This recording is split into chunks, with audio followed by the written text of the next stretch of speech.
Hello everyone, আসসালামু আলাইকুম। পুষ্প lifestyle থেকে আমি পুষ্প নতুন আরেকটি ব্লগ নিয়ে চলে এলাম। আমার নতুন আরেকটি ব্লগে আপনাদের সবাইকে ওয়েলকাম করছি। কাছে এবং দূরে যে যেখান থেকে আমার ভিডিওটি দেখছেন, আশা করছি সবাই পরিবার পরিজন নিয়ে সুস্থ আছেন, ভালো আছেন। আমরা আল্লাহর রহমতে আলহামদুলিল্লাহ ভালো আছি।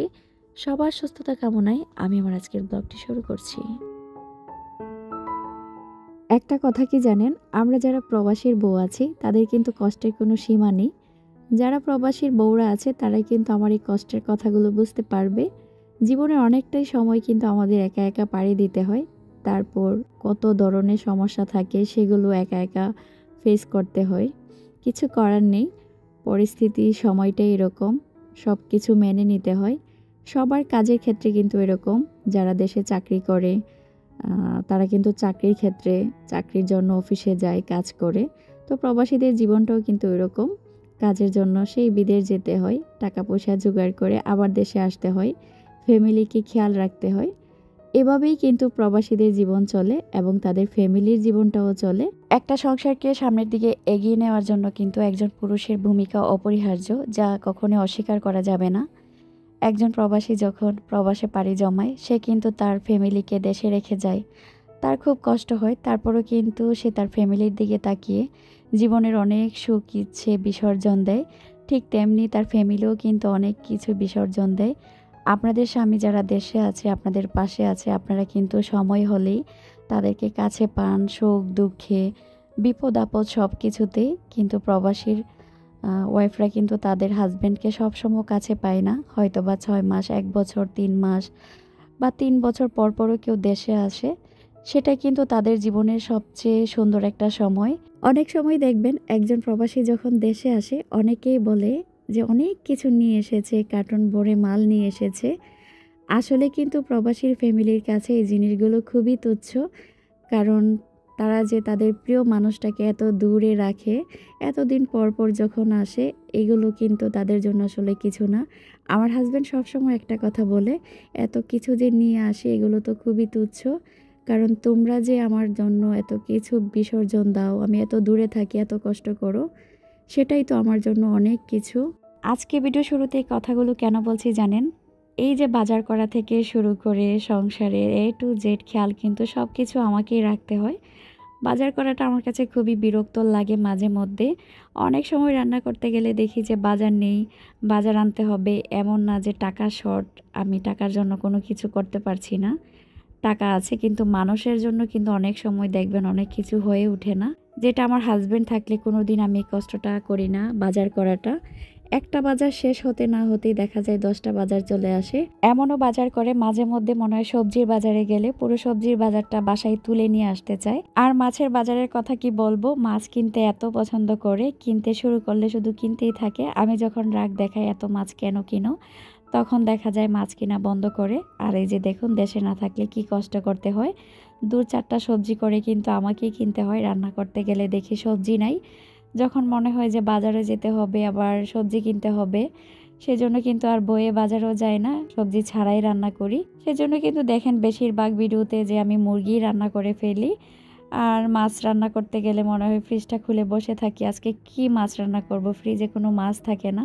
তখন কিন্তু হাজব্যান্ডের কথা খুব মনে পড়ে যে আর যাই হোক, দেশে থাকলে কিন্তু আমার বাজার করা নিয়ে আর কোনো কষ্ট করতে হয় না।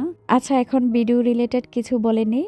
সন্ধ্যার পরপর কিন্তু একটু বাজারে গিয়েছিলাম। বাজারে গিয়ে মাছ, তারপর এই যে শাকসবজি আর কিছু শুকনো বাজার এনেছি, আর মেয়ের জন্য আপেল এনেছি।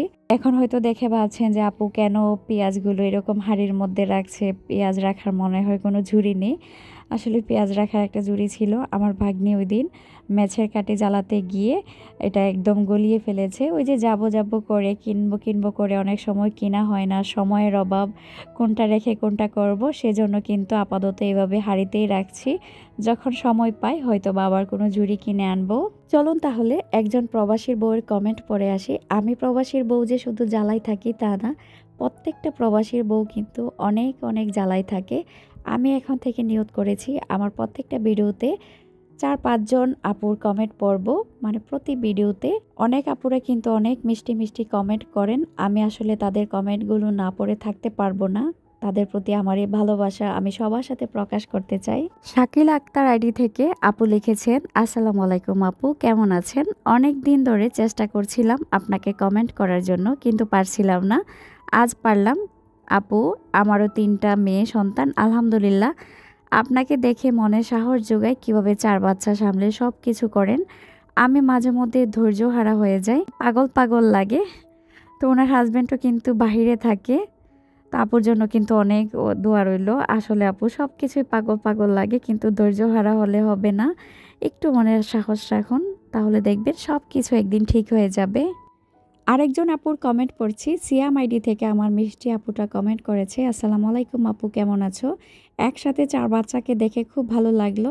সবাইকে সামলাতে তোমার উপরে অনেক চাপ যায়। আমি তোমার কষ্টটা ফিল করতে পারি, কারণ তোমার আর আমার ব্যতিক্রম কোনো কিছু না, সব কিছুরই মিল আছে।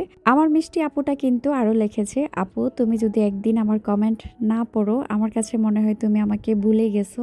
না আপু, আমি তোমাকে ভুলিনি। পায়েল আপু, তোমার জন্য অনেক অনেক দোয়া রইল। আর আমাদের অনাগত খালামণির জন্য কিন্তু অনেক অনেক ভালোবাসা রইল। অধীর আগ্রহে আছি খালামণির কথাটা শোনার জন্য, যে আমাদের খালামণি এই পৃথিবীতে এসেছে।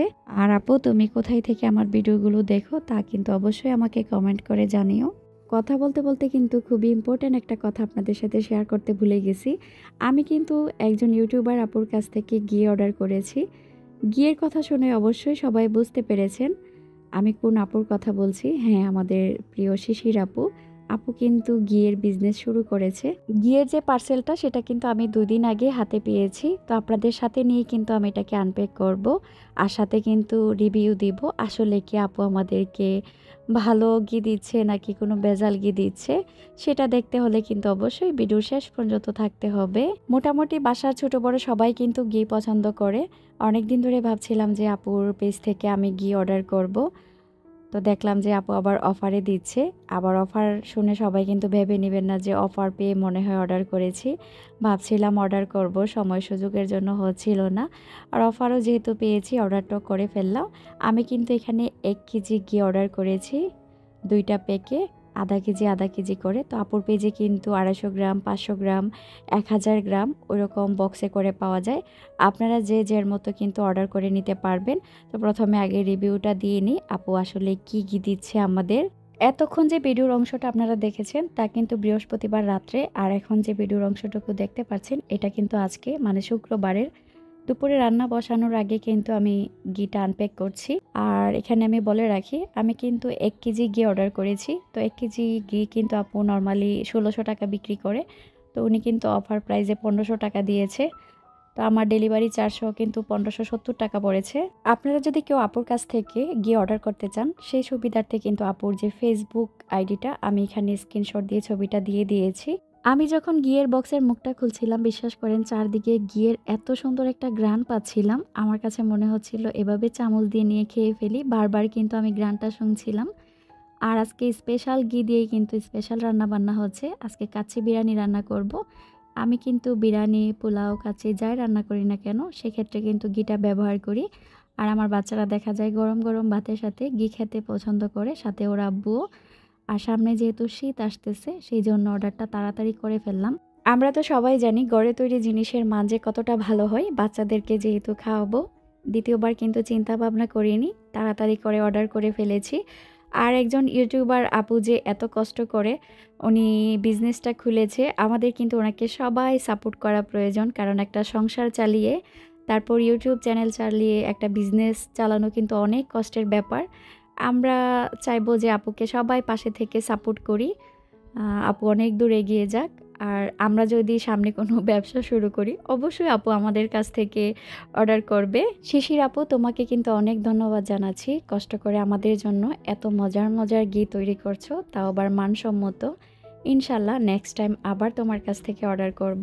আজকে কাচ্চিটা রান্নার ক্ষেত্রে কিন্তু আমি কোনো তেল ব্যবহার করছি না, অনেক ঘি আছে সেজন্য কিন্তু ঘি দিয়ে রান্না করছি। আর কাচ্চি কিন্তু ঘি দিয়ে রান্না করলে অনেক বেশি মজা হয়।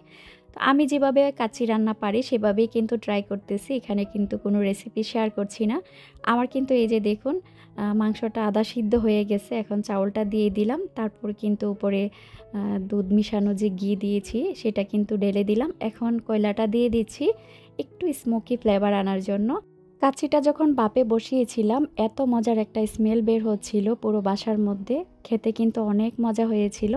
তারপরে কিন্তু গোসল করে নিয়েছি, এখন নামাজ পড়বো। এই যে আমার মেয়েকে বলেছি যে তুমি নামাজের বিছনাটা বিছাও, সে কিন্তু নামাজ পড়ার জন্য রেডি। মা মেয়ে মিলে নামাজ পড়ে নিব, তারপর কিন্তু গরম গরম কাচ্চি পরিবেশন করব।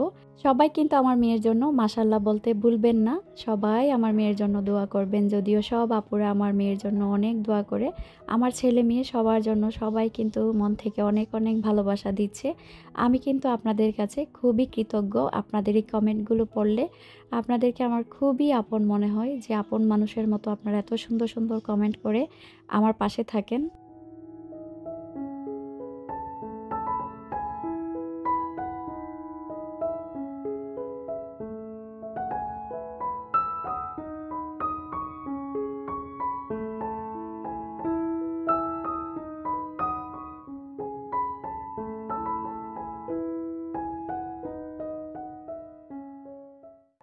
আর কি, টেবিলের মধ্যে খাবার দিয়ে দিলাম, আর গরম গরম খাবার সবাই মিলে একসাথে উপভোগ করব। আর আজকের জন্য কিন্তু আমি এখানেই বিদায় নিব।